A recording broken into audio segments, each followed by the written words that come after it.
Mr. Putin's grip on power. I'm sorry to start off today with such a negative story, but Mr. Putin's grip on power is failing.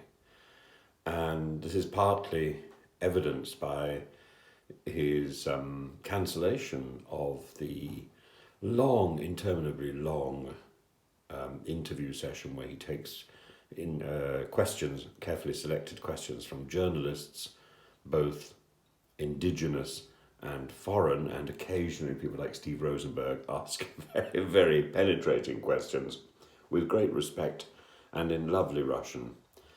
But all that's gone this year. Why? Is it because Putin is ill? I think it's more likely because Putin is losing his grip on power. And the question must be running around the Kremlin of what is a post-Putin Russia like. There is no post-Putin machinery. There's no system for putting anybody else in power to control the state. Medvedev is inching forward and trying very hard to look like a hawk, when of course he is the limpest thing since wet cabbage. And there are other people circling around the presidential throne, but not to very much effect. The real opposition is in prison or dead. And that leaves the future of Russia in great uncertainty. Defeat in Ukraine is looming and is unthinkable for the Russian system. Defeat in Russia, the defeat of Putin, is embracing a vacuum.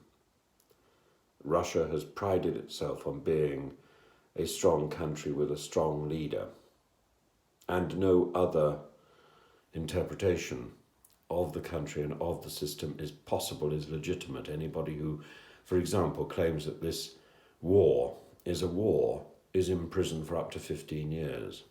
It's intolerable. Anybody now who is accused of spreading gay propaganda faces prison or such a serious fine that future work is impossible in Russia. And in the past it used to be about facing between 12 and 22 years for promoting an LGBTQ plus lifestyle to people who are over 18. Now it is about promoting such things to anybody. To anybody. And what does promotion mean? Does it simply mean standing up and being seen? Does it simply mean playing a piece of Tchaikovsky music?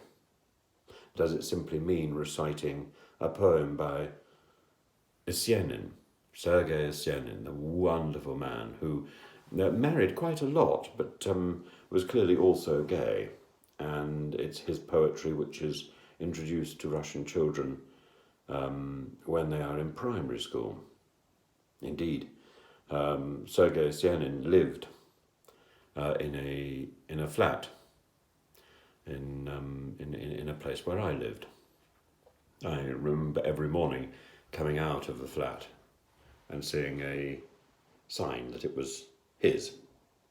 Very exciting.